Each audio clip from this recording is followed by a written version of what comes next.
see the power of the Constitution, to feel that this country will protect them, will defend them against the rich and the famous, against the cruel ones in high places, hiding under the cloak of authority and power.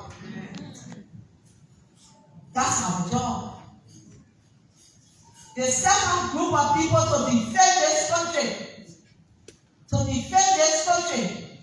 and live up to the vision, however it was, of the founders of this country, are the women.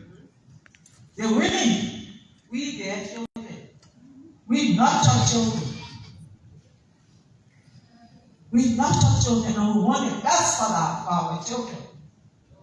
So women leaders, women everywhere, I ask you, there's a lot of work to be done. There's a lot of evil. I'm a witness. I'm a witness to evil. We can sit in our cocoons. We can sit in our bubbles. We can't. We can't. Our country is slipping. Or should I say has slipped? We have to bring it back to the center. We have to bring it back for liberty and justice for all. Thank you.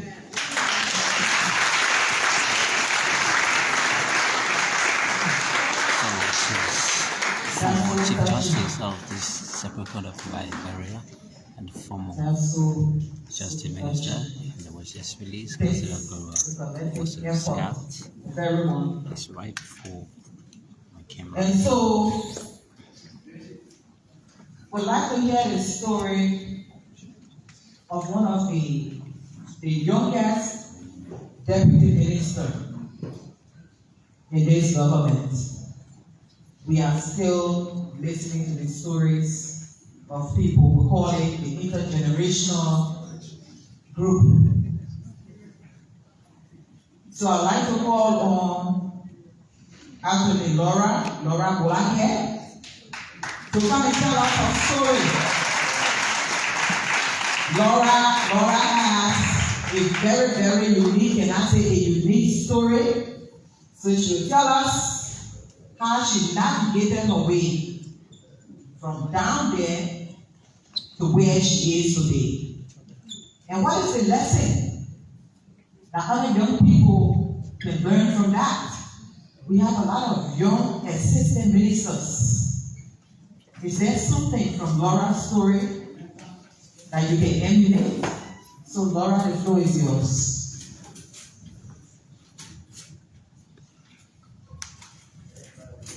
Good evening, everyone. Good evening, everyone. Good evening to my mothers, my sisters. Thank you so much for being with us this evening. Thank you, Minister Harris, calling for the opportunity. I'm truly honored to be here tonight. Among all the distinguished and eminent women in Liberia, women who are breaking glass ceilings, women who are breaking barriers, and are leading the way in their respective fields. I'd also like to take this opportunity to share just small story about me. And I'd like to emphasize that my journey is marked by challenges as you will hear tonight. But in my journey, there is also room for growth, and there is hope in that journey as well. In February 2024, when the President appointed me as Deputy Minister for Gender, I was filled with excitement. I was very happy. And all my family, my community, I'm from a church where people believe in me. So everybody in the church were all happy. In fact, one Sunday we went to church after the pastor got to preach, we took that whole time to dance and just appreciate God. So Allah was riding on my appointment. As a young woman, I quickly realized that leadership was not just about having the title or the authority.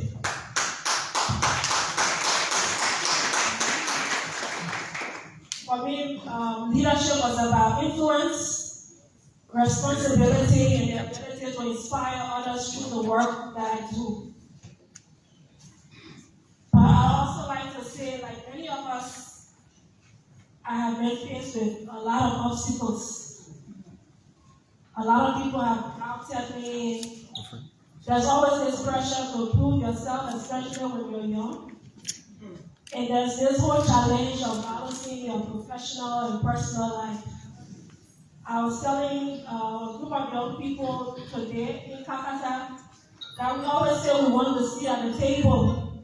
But because we live in an ageist society, all respect to all the Indian women, but because we live in an ageist society, sometimes when that seat is at the table, we always prefer for the older people to sit at the table and the younger people to always sit back and let them make decisions on our behalf. And I think that has to stop. And I believe that it's going to stop.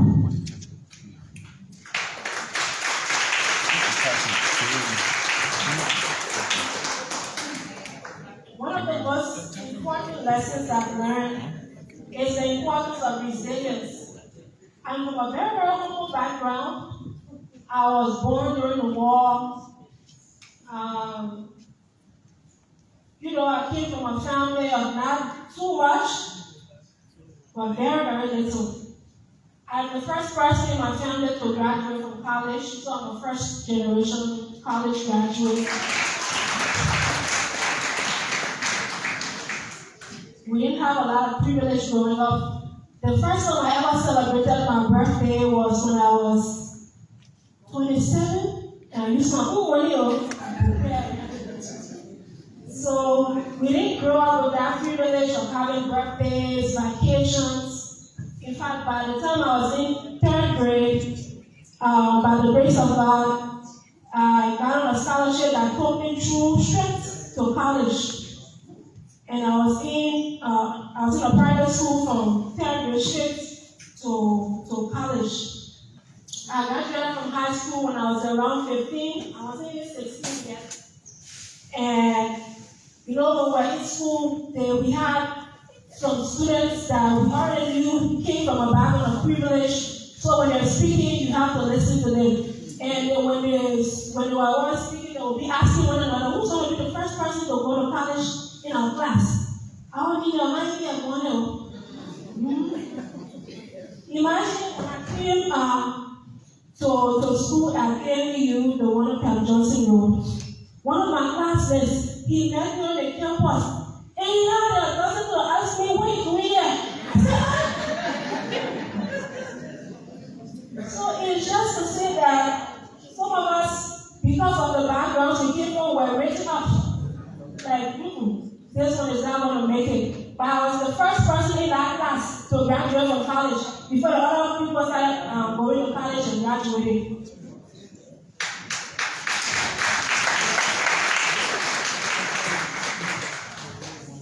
And so by the time I was graduating around 15, I already planned my life.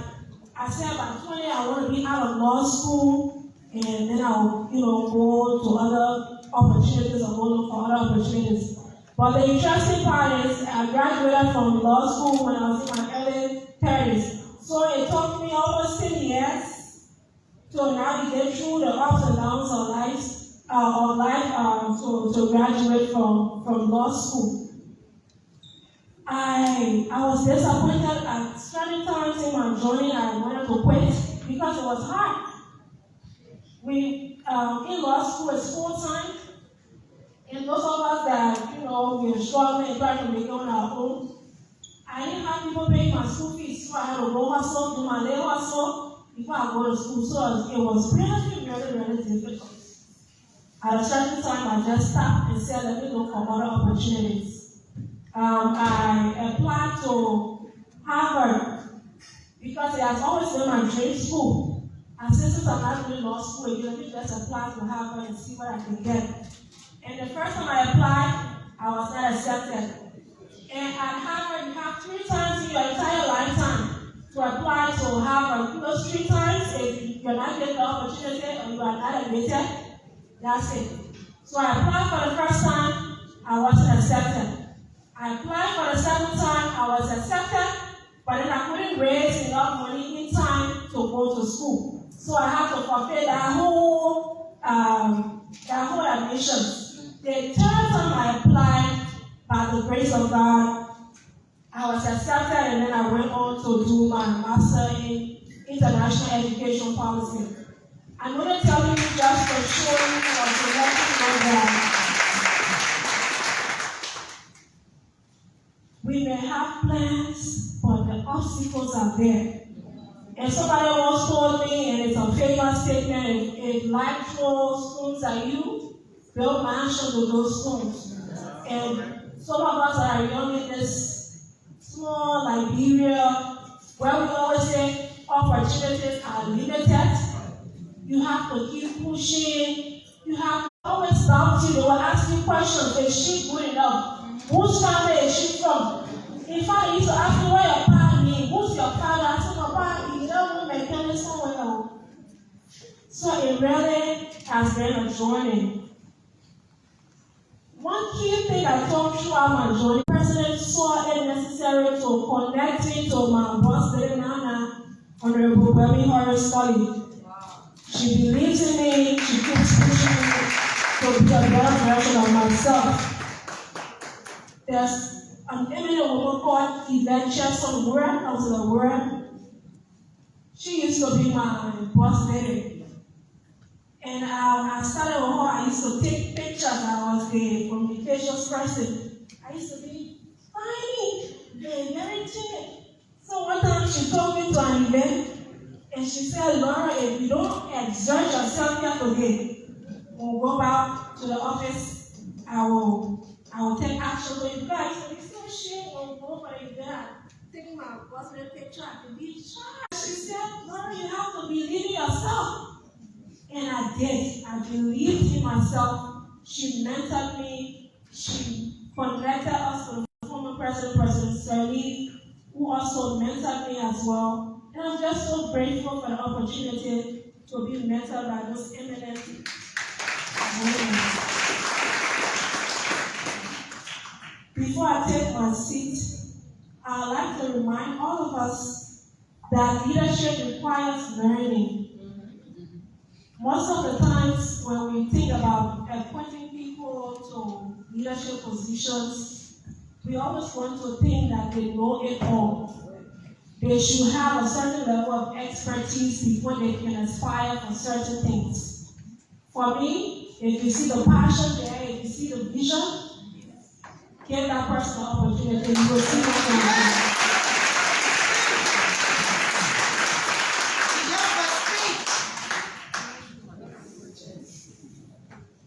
And in Liberia, in this very small country, we like to conform to certain expectations of what a leader should be or what a leader should look like. Too many times, we are always very simple. In fact, we're trying to work with the team to set up this evening, and somebody came to me, are you one of the people, you one of the, I think the caterer said, I said, no, I mean a deputy minister.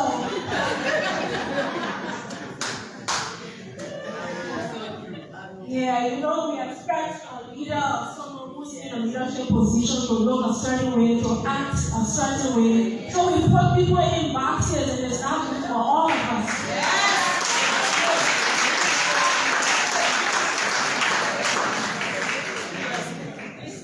I've also learned to be vulnerable.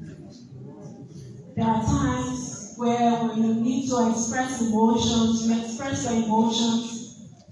I learned that authenticity is also very, very important as a leader. In my leadership journey, I've learned to be very, very authentic and be myself. I cannot be like my other sister, and I'm sure she can be like me. We are all unique and special in our own ways. And we have to embrace that as women, especially as young women here. We have to always keep that in mind, that we might not be like this person, but there's something you bring to the table, and that something is very important. And when you realize it sooner, you will make an impact in this nation. And at the Ministry of Gender where I work, we're going to make an impact. We're going to do better. We know that a lot of young people's destinies are hanging on our success. So we're going to make sure that we make an impact so that in the next 6 years, when someone wants to appoint another young lady, all of us will rally around that person and say, yes, that young lady can do it.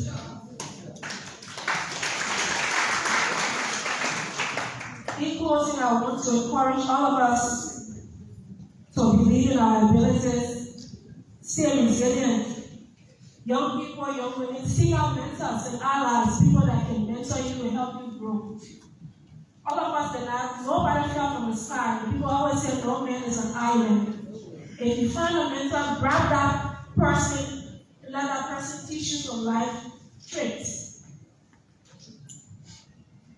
I believe together, young women, our eminent women here, are shaping a future in Liberia where women's leadership is not an exception, but it will be the norm. I want to thank you for allowing me to share my experience this evening, and I'm excited to continue learning and growing, and I believe together, as we sit on your shoulders as eminent women, we can build a more inclusive and empowered Liberia. Thank you all so much. Thank you, Laura. So Laura has a great story that the young people can learn from. The one thing she said is that young people should seek mentorship. So I believe that not that the older people do not want to mentor, but there are times some young people think that they are above that. And it's not that the older people do not want to leave the stage.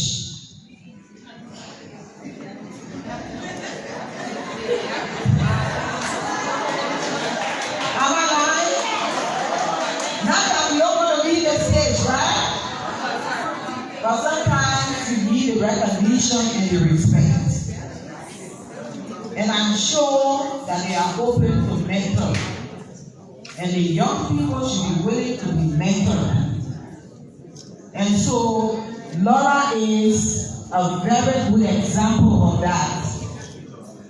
So the next person we'd like to call on is the president of the African Women's Leadership Network, Ambassador Major Kamara. So we'd like to call on the panel to tell us a story.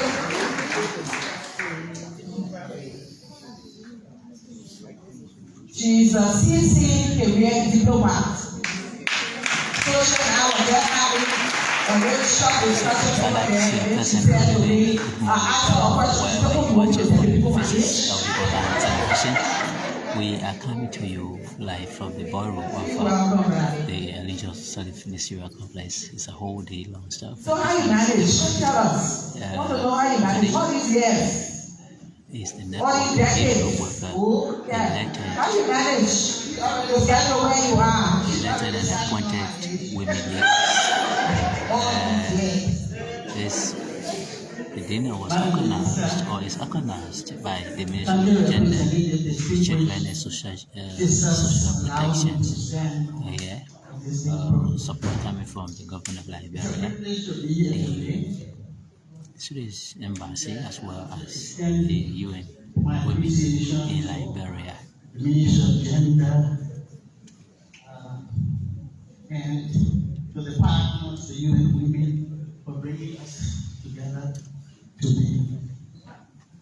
I think we should do so more often, because we talk around each other, we talk about each other, maybe in a social setting of this nature, we can talk to each other honestly. Let me also join in acknowledging the presence of our dear sister. I was even thinking about visiting her in that lovely place where she's coming from. To really